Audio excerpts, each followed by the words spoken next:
Okay, ito na tayo sa ngayon.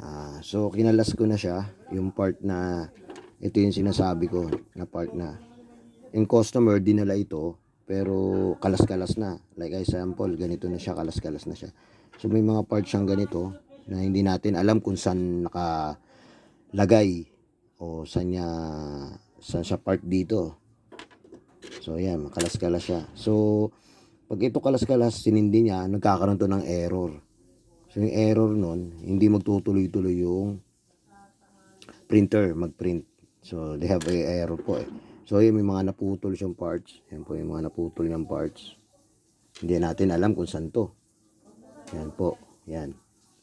And then, ito, mga ito, hindi natin alam kung saan tong nakalagay. Tapos, yung, usually, dapat nga hindi nagagalaw to. So, ito, natanggal na. So, hindi natin paano ibabalik to. Kasi hindi natin nakita kung paano hindi tayo nagkalas na ito. So, customer ko to galing, kailangan niya na ng tulong kasi hindi niya na maibalik ng tama. Ayan. So, ito inayos natin. Yung part na ito, inayos natin to. So, yan. Chinek ko ito, yung part na ito. Yan. So kalas-kalas din yan. So, sinikipan ko na lang. Yan. Ngayon din, pag hindi nag-work ito, hindi na gumana to. So, i-disable natin tong part ng scanning. Scanner to eh. So, i-disable natin siya. So, kasi may mga parts dito na kulang, hindi ko na makita. So, ang gawin natin, ganun na lang ang magiging sistema para magamit yung unit. Kasi may mga spring siya na kailangan ibalik. So, may mga spring din na nawawala. Ayan. So, ang pag-disable na ito, so, mag-disable ng scanner. Kasi ang scanner, they have a ribbon. So, may ribbon siya. Ito yung ribbon. So, nakikita nyo naman po yung ribbon. So, yung ribbon niya is going to this logic board. So, may logic board siya rito sa part na ito. So, ito yung part na para sa yan, ito po yung tinuturo ko yan. Ayan. Yan yung part sa scanner.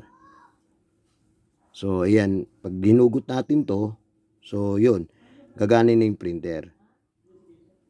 Magpiprint siya, nawala na siyang error. Kasi, ang error niya is, ito kasi nga, may parts dito na kulang sa scanner.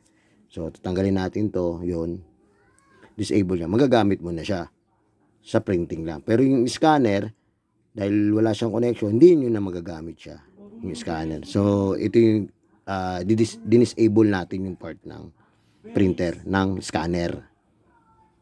Yun po, yan po tayo nagtatapos sa pag-explain ko sa inyo paano ito kinakabit. So, kailangan siya, naka-intact po siya yan. Kasi po, kailangan, fix na fix po yung pagkakabit. Yan, nakaipit. Tapos ito po yung goma niya sa button. Kailangan sakto po siya. Meron siyang pattern talaga na sinusunod yan po. Yan. Yan yung mga pattern niya. Kailangan nakalapat siya maigi. Yan. So sa susunod ko na vlog, iba-vlog ko po yung na tumatakbo na po siya. Working na siya. So mamaya lang po i-ano ko po. Salamat sa panonood ng ma-share ko sa inyo to na pag hindi nyo na alam hindi kayo sigurado sa mga nagsusubok na magbukas ng printer, kailangan maging tandaan nyo yung mga parts na tinanggal nyo at sa yung mga parts na alam nyo naman hindi nyo may babalik. So huwag nyo na i-try, ibigay nyo na sa technician na nakakaalam ng unit na paano i-repair. Kasi may mga, sa printer po kasi medyo masilan po. So, yung mga printer, may mga sensor po yan sa part. So, may mga sensor siya. So, kailangan, hindi magagalaw yun, yung mga sensor niya. Para hindi siya mag-error. O, nakasynchronize po lahat po na mo yan. Yung mga part niyan. So, may mga, ano siya, mga gamit po siya. Thank you for watching po sa munting channel ko po. Like and share nyo na lang po yung video ko. Sa susunod kong upload, marami pa kayong matututunan sa akin. Thank you very much for watching.